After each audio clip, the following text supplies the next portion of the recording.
Sa tuwing makikita natin itong Dolomite Stone dito ay naaalala natin si former President Rodrigo Duterte. Dahil sa kanyang legasiya ay makikita natin itong landmark dito. Ayan o. Manila Bay after, Manila Bay before. Grabe mga kababayan, nakakagulat. Nakakagulat, grabe. Napakalinis, napakalinis. Ayan o, wala man lang kalat o wala man lang daming isda o. Kung mapapansin nyo po ito, ganito ang itsura po ng side ng US Embassy. Talagang napakadumi. Ayan o. At eto na yon nung nalinis na. Nawala po yung mga dumi dito, napakabaho, napakabantot. Kikita nyo oh, 'di ba? Tapos binabash nyo si Tatay Digong, nakinabang naman kayo sa pagpapagawa ng rehabilitation ng Manila Bay. Yung mga basher natin diyan hindi marunong mag-appreciate ng mga project ng ating Pangulong Duterte, 'di ba? Grabe naman yan. Wala man lang kakalat-kalat.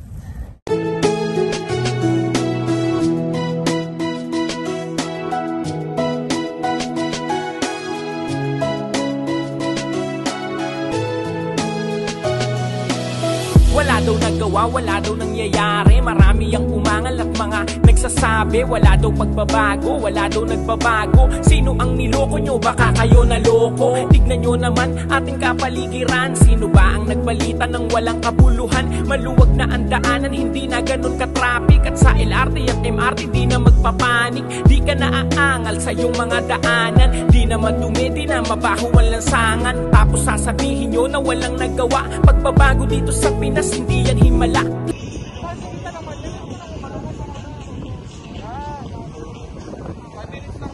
5 minutes. Wow. Ito na.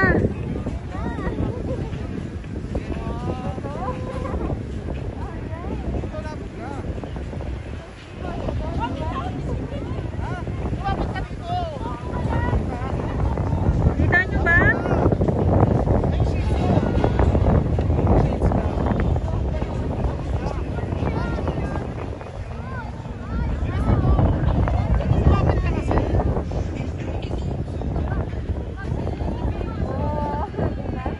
Mika, nakabook tayo ni Madam. Sexy naman.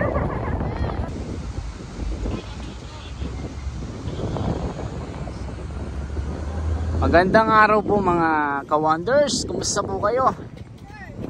At dito tayo sa Manila Bay, sa Dolomite Sand. Ito yung bago nating balita ngayon. Tignan po natin ang dagat. Masarap po yung hangin dito. Inilusan at inaksyonan ng ating Pangulo. Binigyan leksyon ng mga matitigas na ulo. Kaya kung sinong susunod sa kanyang yapak, gawing maayos ang lahat upang tuluyang umunlad. Sino ba ang merong nagawa? Sino ang wala? Tignan mo ang pagbabago, lahat di yan himala. Totoo ang nakikita, tinupad niya ang pangako. Yung mga proyektong laki na ng pagbabago. Kaya pasasalamat ang lagi mong banggitin. Kung walang katulad niya, walang gantong tatanawin. Ginawang maayos ang lahat para sa ating bayan, upang maging maayos sa ating bayang sinilangan. Ibang-iba na talaga ang pagbabago, pero marami pa rin di naniniwalang tao. Hindi daw kumikilos, walang nagagawa. Sila yung mga tao, nangawalang nangawa. Tignan nyo naman kasi ang pagbabago ng Maynila. Ibang-iba na yung dating tambakan ng basura. Dinadagsanan ng tao at pinupuntahan ang Manila Bay. Grabe na ang kapaligiran, malinaw na ang tubig na dating maitim. Maliwanag na ang dating daanang madilim. Nagtaasan, nagusali at naggagandahan sa pagbabago ng Pinas na di mo inasahan. Buti may mga vlogger na sa ating nagbabalita kung anong pagbabago't nagawa pinapakita. Hindi sila bias, sila'y maaasahan. Pinapakita ang ganda ng bayang sinilangan.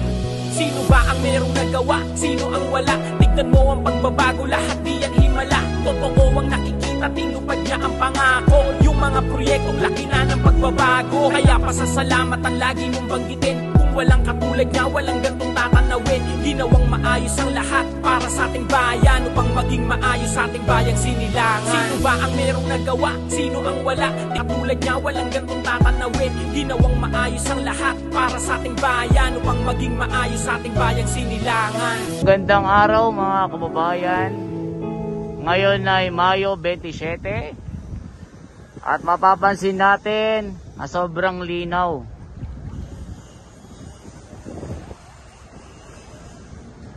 Wala man lang kahit anong plastic na nakalutang. Kita nyo, sobrang linaw oh. Parang nasa Boracay lang tayo. Although wala tayo sa Boracay dahil mapapansin nyo, napakaraming building. Pero yung ambience dito, grabe, napakalinaw.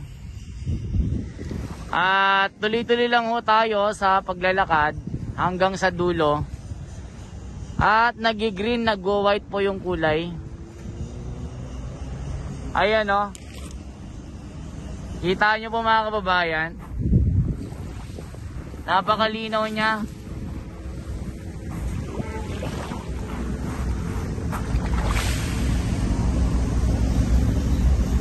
At subukan nating magpalipad ng drone para makita natin yung pinaka itsura sa taas. Ang ganda oh. Grabe, nakaka-culture shock. Dati talaga mga kababayan, masya-shock kayo, magugulat kayo. Kasumpa-sumpa yung lugar na ito. Dahil napakaraming basura. Parang ayaw mo nang maging Pilipino pag nakita mo yung itsura dati. Pero ngayon, ikakatuwa mo, magiging proud ka na isang Pilipino. Sabi ng iba, corny daw ako. Mas okay nang maging corny, basta totoo. Yung ibang corny, pakitang tao. Yun lang masasabi ko. Kasi yung iba, sobrang choosy, napaka-reklamador. Yung totoo na pinapakita mo, hindi nila matanggap. Gusto nila, puro basura makikita. Ayaw nila ng katotohanan. Sabi ko nga sa inyo, kung ayaw nyo yung vlog ko, malaya kayo na humanap ng ibang vlogger. Malaya kayo na pumili ng panonoorin nyo. Basta ako. Para ito sa bayan ko, mga Pilipino na gusto ng pagbabago. Yung kasama sa 31 million, yun lang yung pwedeng makatanggap ng ginagawa ko. Ang ganda oh.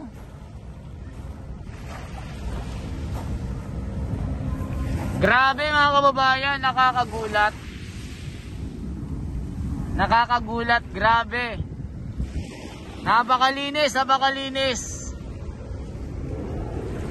Ayan oh, wala man lang kalat oh, wala man lang oh, daming isda oh. Daming isda. Ayan yung buhangin, grabe. Nakakatuwa naman ito. Ayan oh. Grabe naman yan. Wala man lang kakalat-kalat. Yan oh. Wala man lang kakalat-kalat eh. Pwede nang gumawa ng sandcastle dito. Ayan oh. Grabe ang linis. Grabe ito. Napakalinaw.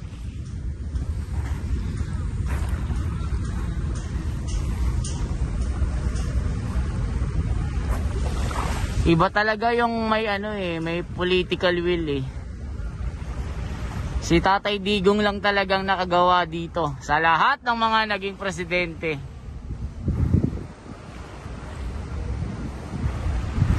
Wala nung matapos yung Marcos era, hindi na nalinis ito. Ngayon lang, within 6 years, grabe, napakalinis na. Ayaw nila yung dolomite, ayaw nila ng kalinisan. Pero nung sila yung nakaupo, hindi man lang nila malinis-linis. May naglinis din. Pero pa-picture lang. Nagkalat ang isang sakong basura dyan dito sa Manila Bay para lang makita na clean up drive. Ayun, nabas tuloy. Ngayon, kitang kita nyo, totally overhaul ito. Parang Boracay, 6 months lang, bumalik na sa dati. Pag nakapunta kayo sa Boracay, nako, mga kababayan, makikita nyo yung totoong pagbabago. Lakad po tayo. Ayan, kayo na po ang mag-comment.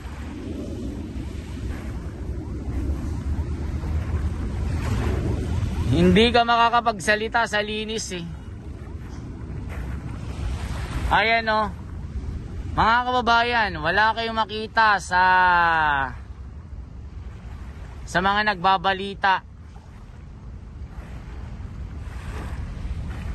Ako lang at sa mga kasama ko na mga vlogger ang nagbabalita dito. Ibabalita lang ito pag punong-puno ng basura. May makitang mga negatibo na mga kung ano-ano. Pero pag ganito mga kababayan, wala kayong makitang mga salita, mga balita. Pero pag maraming basura, trending sa kanila. Pero tayo, napakalinis. Pinapakita ko sa inyo ito para malaman nyo yung narating ng rehabilitation. Kita nyo dito, napakalinis oh. Boracay na Boracay na. Konting-konti na lang. Yung pagkakaiba lang dito, pinong-pino yung Boracay. Mala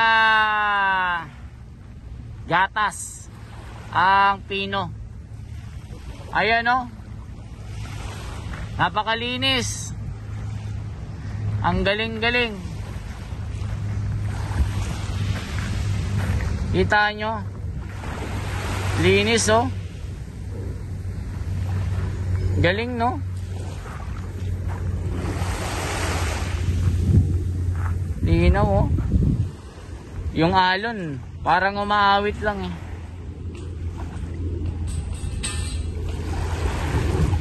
Ang galing. Wala akong masabi dito. Ito na yata yung pinakamalinis mula noon, mga kababayan. Wala man lang isang kalat. Siyempre everyday kasi yung paglilinis eh. Yung maintenance.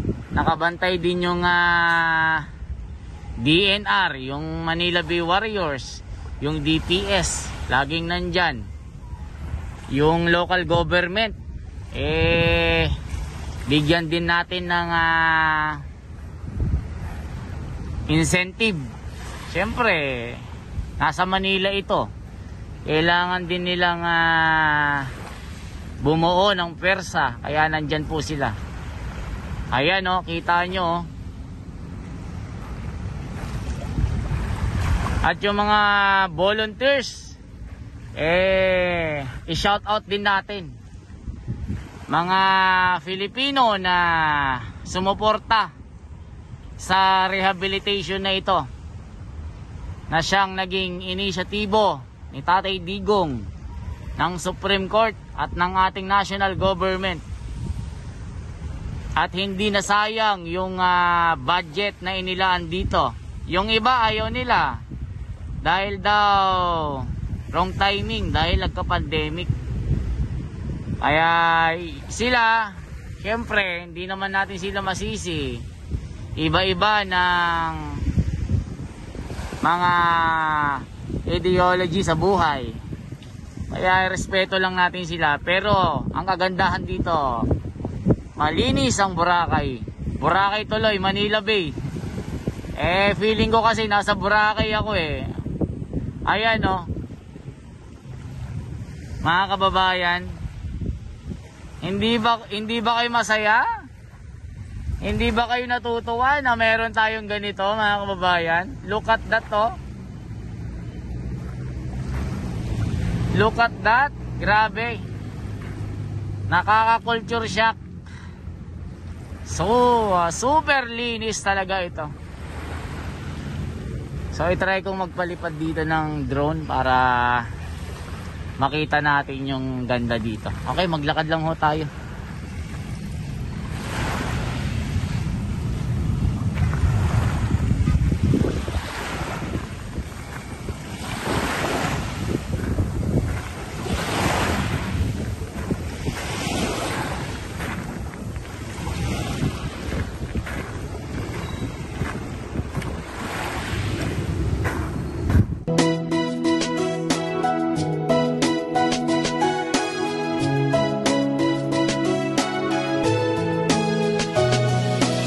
Wala daw nagawa, wala daw nangyayari. Marami ang umangal at mga nagsasabi wala daw pagbabago, wala daw nagbabago. Sino ang niloko nyo? Baka kayo naloko. Tignan nyo naman ating kapaligiran. Sino ba ang nagbalita ng walang kabuluhan? Maluwag na ang daanan, hindi na ganun ka-traffic. At sa LRT at MRT di na magpapanik. Di ka naaangal sa iyong mga daanan. Di na madumi, di na mabaho ang lansangan. Tapos sasabihin nyo na walang nagawa. Pagbabago dito sa Pinas, hindi yan himala. Kinilusan at inaksyonan ng ating Pangulo. Binigyan leksyon ng mga matitigas na ulo. Kaya kung sinong susunod sa kanyang yapak, gawing maayos ang lahat upang tuluyang umunlad. Sino ba ang merong nagawa? Sino ang wala? Tignan mo ang pagbabago, lahat di yan himala. Totoo ang nakikita, tinupad niya ang pangako. Yung mga proyektong laki na ng pagbabago. Kaya pasasalamat ang lagi mong banggitin. Kung walang katulad niya, walang gantong tatanawin. Ginawang maayos ang lahat para sa ating bayan, upang maging maayos sa ating bayang sinilangan. Iba na talaga ang pagbabago, pero marami pa rin di naniniwalang tao. Hindi daw kumikilos, walang nagagawa. Sila yung mga tao, nangawalang nangawa. Tignan nyo naman kasi ang pagbabago ng Maynila. Ibang-iba na yung dating tambakan ng basura. Dinadagsana ng tao at pinupuntahan ang Manila Bay. Grabe na ang kapaligiran, malinaw na ang tubig na dating maitim. Maliwanag na ang dating daanang madilim. Nagtaasan, nagusali at naggagandahan sa pagbabago ng Pinas na di mo inasahan. Buti may mga vlogger na sa ating nagbabalita kung anong pagbabago't nagawa, pinapakita. Hindi sila bias, sila'y maaasahan. Pinapakita ang ganda ng bayang sinilangan. Sino ba ang merong nagawa? Sino ang wala? Tignan mo ang pagbabago, lahat di yan himala. Totoo ang nakikita, tinupad niya ang pangako. Yung mga proyektong laki na ng pagbabago. Kaya pasasalamat ang lagi mong banggitin. Kung walang katulad niya, walang gantong tatanawin. Ginawang maayos ang lahat para sa ating bayan, upang maging maayos sa ating bayang sinilangan. Sino ba ang merong nagawa? Sino ang wala? Tignan mo ang pagbabago, lahat di yan himala. Totoo ang nakikita, tinupad niya ang pangako. Yung mga proyektong laki na ng pagbabago. Kaya pasasalamat ang lagi mong banggitin. Kung walang katulad niya, walang gantong tatanawin. Ginawang maayos ang lahat para sa ating bayan, upang maging maayos sa ating bayang sinilangan. Sino ba ang merong nagawa? Sino ang wala? Tignan mo ang pagbabago, lahat di yan himala. Totoo ang nakikita, tinupad niya ang pangako. Yung mga proyektong laki na ng pagbabago. Kaya pasasalamat ang lagi mong banggitin. Kung walang katulad niya, walang gantong tatanawin. Ginawang maayos ang lahat para sa ating bayan, upang maging maayos sa ating bayang sinilangan.